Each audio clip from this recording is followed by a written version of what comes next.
नमस्कार व्यूअर्स, मैं हूं अमीश देवगन और आप देख रहे हैं आर पार। क्या बीजेपी से सियासी दुश्मनी के चक्कर में कांग्रेस को देश के नेशनल सिंबल्स से भी अब एलर्जी हो गई है?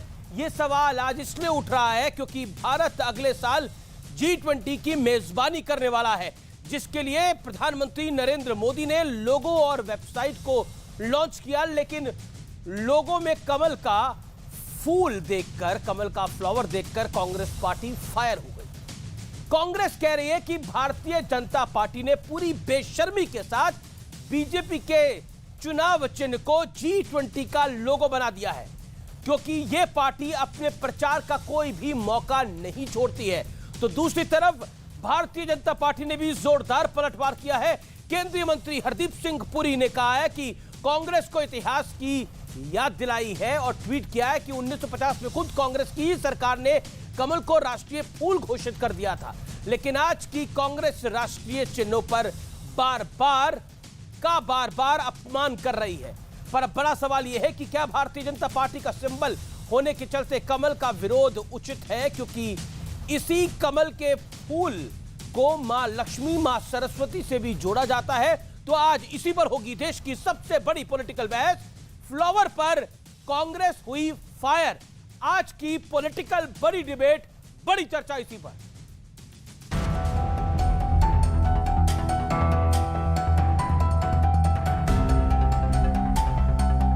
सियासी संग्राम के लिए शायद चेहरे कम पड़ गए थे, इसलिए अब नेशनल फ्लावर पर भी सियासी फायर लग गई।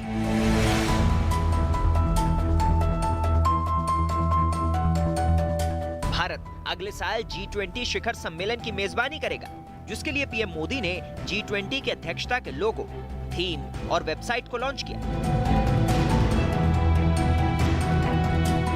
लेकिन लोगों में कमल का फूल देखकर कांग्रेस आग बबूला हो गई और जयराम रमेश ने इसे अपने ट्वीट में बेशर्मी कहते हुए लिखा कि G20 का लोगो अब बीजेपी का चुनाव चिन्ह बन गया है। बीजेपी अपने प्रचार का कोई भी मौका नहीं छोड़ती। एक वैश्विक संगठन की मेजबानी के लिए जारी लोगो पर कमल की फोटो बेशर्मी है।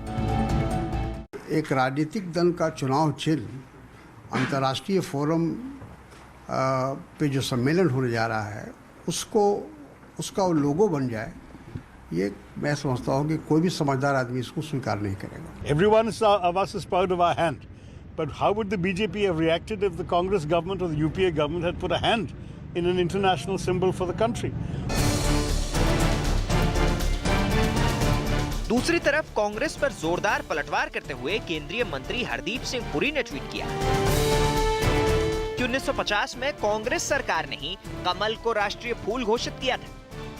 जयराम रमेश का जन्म 1952 में हुआ। भगवान जाने क्यों कांग्रेस पार्टी हर राष्ट्रीय चिन्ह को बदनाम करती है। तो लक्ष्मी जी भी कमल पर विराजती हैं और सरस्वती जी भी कमल पर विराजती हैं।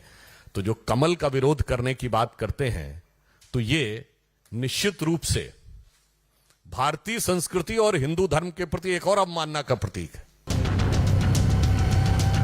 इससे पहले कांग्रेस ने नए संसद भवन में लगे विशालकाय अशोक स्तंभ के शेर पर भी सवाल उठाया था और कहा था कि सौम्य शेरों की जगह ओसैल शेरों का इस्तेमाल क्यों किया गया है। लेकिन इसी बीच और बड़ा सियासी संग्राम छिड़ गया है। छत्तीसगढ़ के राजनांदगांव में कांग्रेस की मेयर हेमा सुदेश देशमुख की मौजूदगी में हिंदू देवी देवताओं के विरोध में शपथ दिलवाई गई।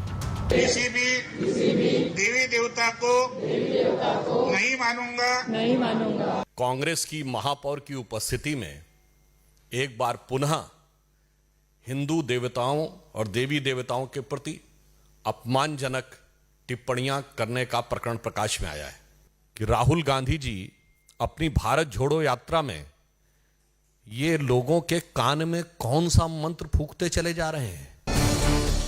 लेकिन आज सबसे बड़ा सवाल है कि क्या कांग्रेस वाकई देश के राष्ट्रीय चिन्हों पर बेवजह सियासत कर रही है।